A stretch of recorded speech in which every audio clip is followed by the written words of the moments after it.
بعض کہیں گے کہ ہم نے آزاداریاں کی اور جب سے جو ہے ہم آزاداریاں کر رہے ہیں، ہمارے آباء و اجداد نے آزاداریاں کی، قوم کو ہم نے کیا دیا؟ قوم کو آپ نے کیا دینا ہے؟ کیا دے سکو گے؟ وہ لوگ جو آزاداریاں نہیں کر رہے ہیں انہوں نے قوم کو کیا دیا؟ کیا ہماری یہ جو ہم ترقی یافتہ نہیں ہے یہی آزاداریاں کر رہے ہیں؟ لوگوں کے دلوں میں خلل ڈال دینا، یہ اس ائمہ کفر کی یہ ان عادات اور خصلات میں سے ایک طریقہ ہے۔ یا جو ہے وہ کہیں گے کہ یہ اتنا زیادہ پیسہ اس پہ خرچ نہیں کرنا چاہیے آزاداری کے اوپر، ہمیں ہاسپٹلز اور سکولز بنانے چاہیے، ہاسپٹل بنانے چاہیے، سکول بنانے چاہیے۔ یا دوسرا کوئی ایک طریقہ، ایک حربہ جو ہے وہ استعمال کریں گے، غریب ملکوں میں آزاداری، جو دوسرے لوگ آپ کے ساتھ بھی تو مزید لوگ بھی تو بیٹھے ہیں، وہ تو آزاداریاں نہیں کر رہے، وہ تو آپ سے زیادہ ناکام ہے،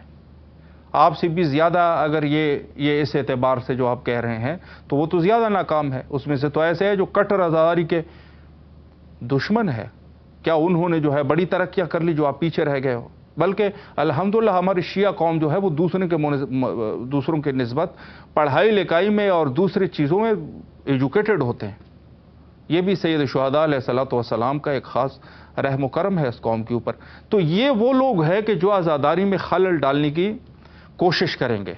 مختلف طریقوں سے۔ ہم نے پہچاننا ہے کہ یہ جو ہے جو کہہ رہا ہے یہ کون ہے، بڑا مخلص اپنے آپ کو بتائے گا، بڑا مبلغ ہوگا، اسلام کا بہت بڑا مبلغ اپنے آپ کو پیش کرے گا، میں بڑا مبلغ ہوں، اور مختلف آوازوں میں اور بڑی فصیح اور بلیغ زبان استعمال کر کے، اور بڑی اپنے آپ کو جو ہے جب امام زمانہ اللہ تعالیٰ فرجہ شریف کا نام آئے گا تو یہ جو ہے اپنی آواز کو دھیمے کر دے گا، اور یہ اس قسم کی چیزیں جو ہے یہ کرتا رہے گا۔ لیکن ہم نے پہچانا ہے، معیار یہ ہے، معیار یہ ہے کہ یہ شخص جو ہے کہ یہ آزاداری میں خلل تو ڈالنے کے چکر میں نہیں ہے۔ بعض جیسے آج کے اس دور میں دوسری یہ ہے، کہتے ہیں ہم آزاداری کر رہے ہیں، نمازی بننے کے لیے آزاداری کر رہے ہیں، روزہ رکھنے کے لیے آزاداری کر رہے ہیں۔ یہ اس قسم کے بہت ساری چیزوں سے جو ہے یہ لوگوں کے سامنے یہ افواہیں جو ہے یہ پھیلانے کی کوشش کریں گے، اور ہم لوگوں نے دیکھنا ہے۔ بہرحال اب یہ کوئی آسمانی مخلوق تو ہے نہیں، ظاہر سی بات ہے یہی کتابیں ہیں، یہی تحقیقات ہے، یہی احادیث ہے۔ ظاہر ہے سب علماء کرام جو ہے ہمیں اپنے پرانے علماء کو دیکھنا چاہیے کہ وہ آزاداری کے اس کم وسائل میں، آج کو ہمارے پاس وسائل زیادہ ہے، یہ کوئی ہم شیخ انصاری رضوان اللہ تعالیٰ علیہ کے زمانے کی آزاداری کریں گے آج؟ ظاہر سی بات ہے کہ اس زمانے میں ہم شیعہ کم تھے، ہمارے پاس نہ اتنی کچھ زیادہ فیسلٹیز تھی، نہ تو ہمارے پاس کوئی اور چیزیں تھی، تو ہم جا کے وہ ایک امام بارگاہ میں جو ہے وہاں پر جا کے ایک شمع جلا کے آزاداری شروع کر لیں گے؟ بھائی اس زمانے میں وہ عظیم آزاداری ہوا کرتی تھی۔ آج کے اس دور میں جو ہے دور کے تقاضے کچھ اور ہو چکے ہیں۔ آج کے اس دور میں یقیناً ہمیں جو ہے وہ شعائر اللہ کو جو ہے وہ آگے جا کے پہنچانا ہے، اور آزاداری کے جو دو فائدے ہیں، جو دو عظیم فائدے ہیں اس عنوان سے، دو عظیم فائدے ہیں۔ ایک یہ ہے کہ قلب رسول اللہ کو یہ جو ہے وہ اسر قلب رسول اللہ کے قلب نازنین کو خوش کر دیتا ہے، اور جو دشمنان اہل بیت علیہ السلام ہیں ان کو غم اور غیظ میں ڈال دیتا ہے۔ یہ آزاداری کا بھی یہی فائدہ ہے، زیارت امام حسین علیہ السلام کا بھی یہ فائدہ ہے۔ ہر وہ چیز جو اہل بیت علیہ السلام سے مربوط ہے اس سے جو ہے یہ دو فائدے ہمیں نظر آتے ہیں۔ آزاداری حضرت امام حسین علیہ السلام، دور کے تقاضے کے مطابق آزاداری، یہ کس عنوان سے میں کہہ رہا ہوں؟ دیکھیں آزاداری، بہت سارے لوگ جو ہے وہ یہ کہتے ہیں کہ یہ جو آج کی آزاداری ہو رہی ہے یہ ائمہ اطہار علیہ السلام کے زمانے میں یہ آزاداری نہیں تھی۔ یہ آزاداری ائمہ اطہار علیہ السلام کے زمانے میں نہیں تھی۔ مثلا کم زنی آزاداری کا ایک طریقہ ہے، زنجیر زنی آزاداری کا ایک طریقہ ہے۔ وہ کہتے ہیں کہ ائمہ اطہار علیہ السلام اور ان کے بعد کے ادوار میں یہ چیزیں جو ہے وہ نہیں تھی۔ تو ہم آپ سے یہی سوال کرتے ہیں، جلوسی تھی اس دور میں؟ آپ جواب دے دیجیے گا جلوسی بھی نہیں تھی، جلوس نہیں تھے۔ یہ جو جلوس آج کل آپ کر رہے ہیں، مثلا بڑے بڑے شہروں میں بڑے لوگ جمع ہو جاتے ہیں، وہاں پر آوازیں آپ سیاسی مفادات بھی حاصل کرنے کے لیے، سیاسی آواز نزدیک سیاسی یعنی ایک طریقہ ہوتا ہے، وہاں پر آپ بڑی بڑی جلوسیں کرتے ہیں، یا عزاداری میں 10 محرم کو مثلا اس کے تو آپ قائل ہے کم از کم، تو یہ رسول اللہ یا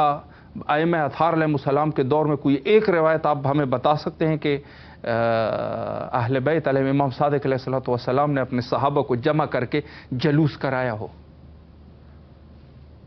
واضح سی بات ہے کہ عزاداری اس زمانے میں جو ہے، جو جس امکانات کے ساتھ وہ عزاداری کی جاتی ہے، دقیقاً وہی رسول اللہ کے دور میں جو نمازیں اور روزے رکھے جاتے تھے، نمازیں جو ہے وہ ظاہر سی بات ہے کہ مساجد میں اس زمانے میں جس طریقے سے مساجد تھے، رسول اللہ جس طریقے سے وہاں پر جمعہ کا خطبہ دیتے تھے، دوسری چیزیں، ان امکانات زمانے کے مطابق، جو زمانہ ہے اسی مطابق وہ چل رہا ہے۔ اب آج کے اس دور میں جو ہے یہ سلسلہ جو ہے یہ مزید بڑھ چکا ہے، بس اس میں ایک خیال ہو، وَمَنْ يُعَظِّمْ شَعَائِرَ اللَّهِ فَإِنَّهَا مِنْ تَقْوَى الْقُلُوبِ، جو لوگ تعظیم کرتے ہیں شاعر اللہ کی، یہ ان کے دلوں کا تقوی ہے، یہ تقوی الہی کر رہا ہے۔ یعظم شاعر اللہ، شاعر اللہ ہر وہ چیز، یہ مراجع اعظام یہ تعریف کرتے ہیں شاعرہ کا، شاعرہ کا تعریف یہ اس طریقے سے تعریف کرتے ہیں کہ شاعرہ جو ہے ہر وہ چیز کہ جس کے ذریعے سے انسان کا دل اللہ کے نزدیک، اللہ کی یاد میں پڑ جائے، اللہ کے نزدیک ہو جائے، قرب الہی اس کو حاصل ہو جائے۔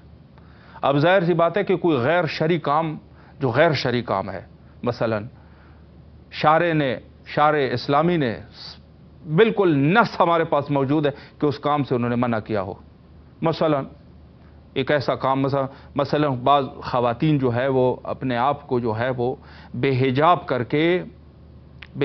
کر کے وہ جو ہے وہ اپنے آپ کو آزادار بنا رہے ہو، تو یہ تو شرعی طور پہ ظاہر سی بات ہے کہ کچھ ایسے آپ جائیں گے پھر جو ہے وہاں پر نامحرم ہوں گے، بہت سارے مسائل ہوں گے، تو یہ تو سب لوگ جانتے ہیں کہ اس قسم کی جو ہے وہ تو شرعی اعتبار سے مشکلات جو ہے وہ بن رہے ہیں۔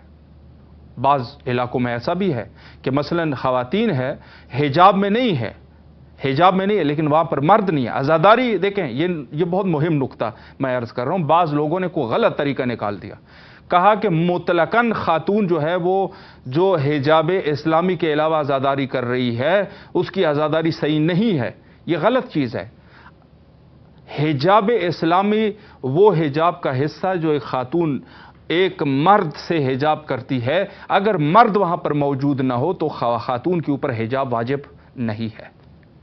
بعض جگہوں پر عزاداری مثلا خواتین کی مجلس ہے، ضروری نہیں ہے کہ وہ اپنے سر پہ جو ہے وہاں چادر ڈال دے، کوئی ضرورت ہے، مرد ہی نہیں وہاں پہ، یا ایک ایسی جگہ پر ہے کہ جہاں پر مرد جو ہے وہ نگاہ ہی نہیں کرتے، وہاں کی رفت و آمد ہی نہیں ہے، تو یہ خاتون یہ نقطہ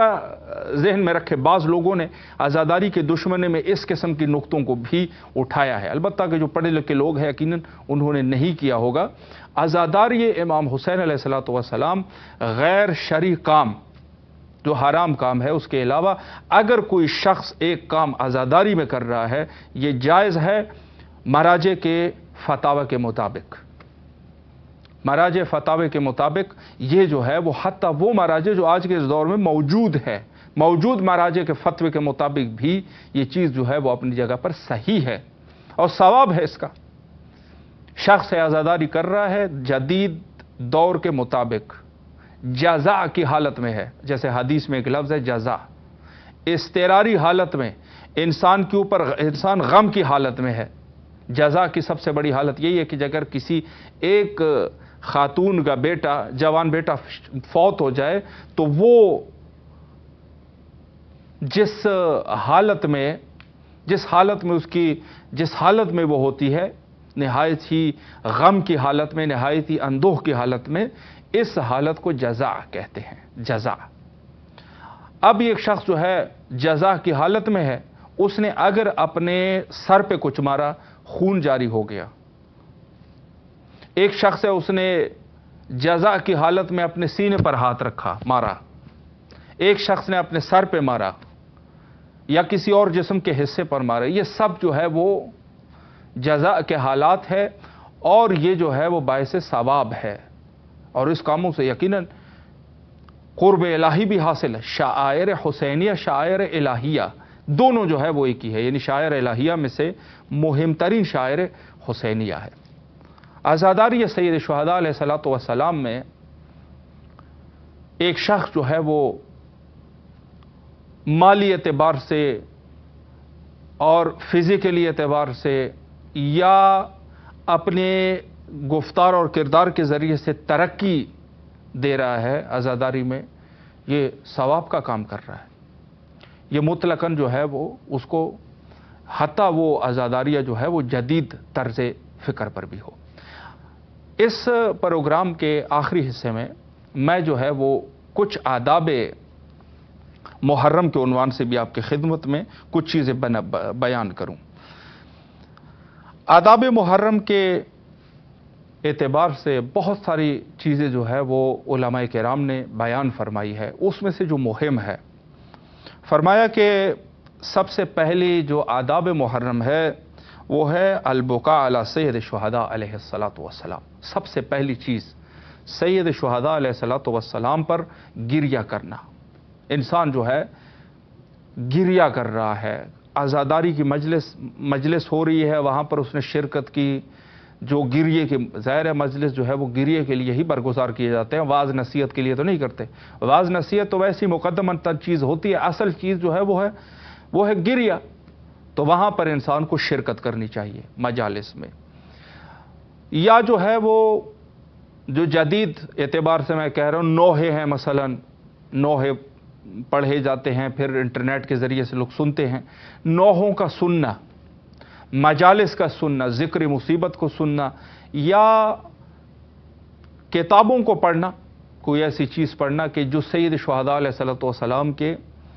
متعلق ہو، غم اور اندوہ کی حالت میں رہنا، گریہ کرنا، یہ سب سے پہلے آداب محرم میں سے یہی چیز ہے۔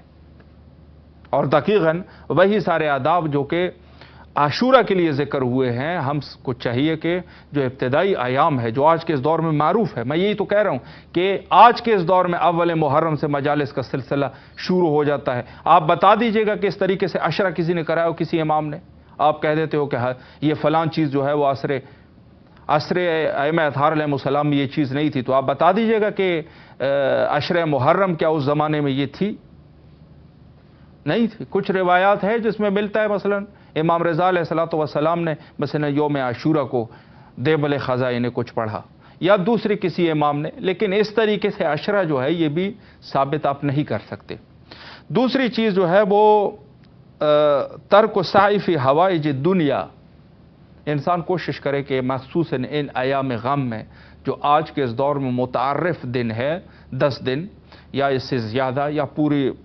جو ہے محرم اور سفر، انسان جہاں تک کر سکتا ہے انسان جو ہے وہ دنیاوی امور کو ترک کر دے، دنیا کے لیے زیادہ کوشش نہ کرے۔ حد ضرورت تو چیزیں ہوتی ہے، لیکن یہ ہے کہ کاروبار میں مثلا ایک انسان ہے وہ بڑا کاروباری آدمی ہے، تھوڑا سا اپنے کاروبار میں کمی کر دینا۔ امام حسین علیہ الصلوۃ والسلام کے ایام مصیبت اور اہل البیت علیہ السلام کے جو در حقیقت یہ مصیبت کے دن ہے، اس میں جو ہے اپنے ان کاموں کو تھوڑا سا کم کر دینا، جہاں سے یہ اندازہ ہو جائے کہ یہ شخص جو ہے اس نے اہل البیت علیہ السلام کے ایام غم کو غم سمجھا ہے، یہ جو ہے آداب محرم الحرام میں شامل ہے۔ تیسری چیز جو ہے وہ ہے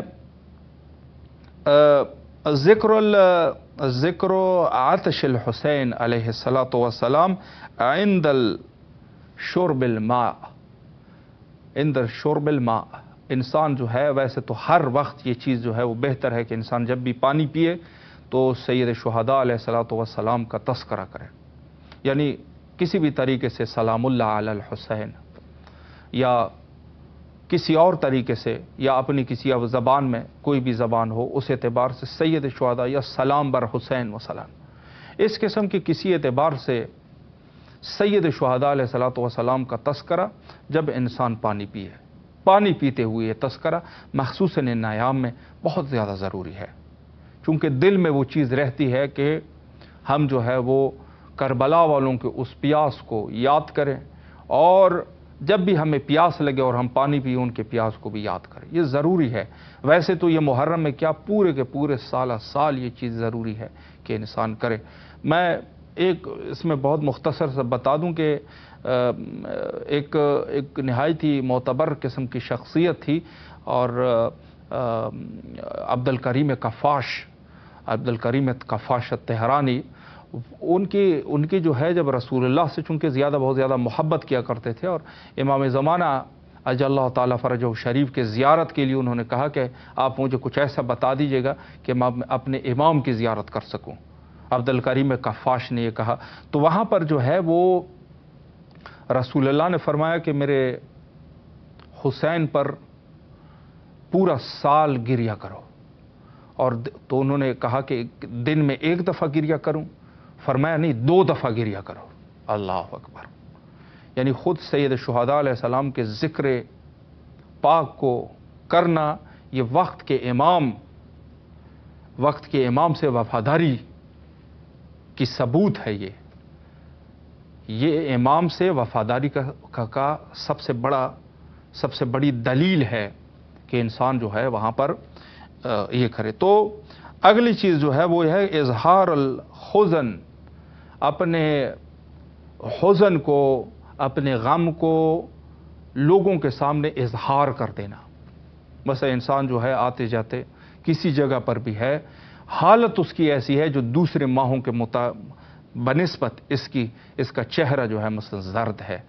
غم کے حالت میں، لوگ کہہ کے یہ اندازہ لگائیں، بلکہ علی والوں کا ہونا بھی ایسا ہی چاہیے کہ کوئی بھی آپ کو محرم میں دیکھ کے یہ اندازہ لگا سکتے کہ یہ حالت غم میں ہے۔ افسوس ہے ان لوگوں کے لیے، مخصوصاً یہ جملہ میں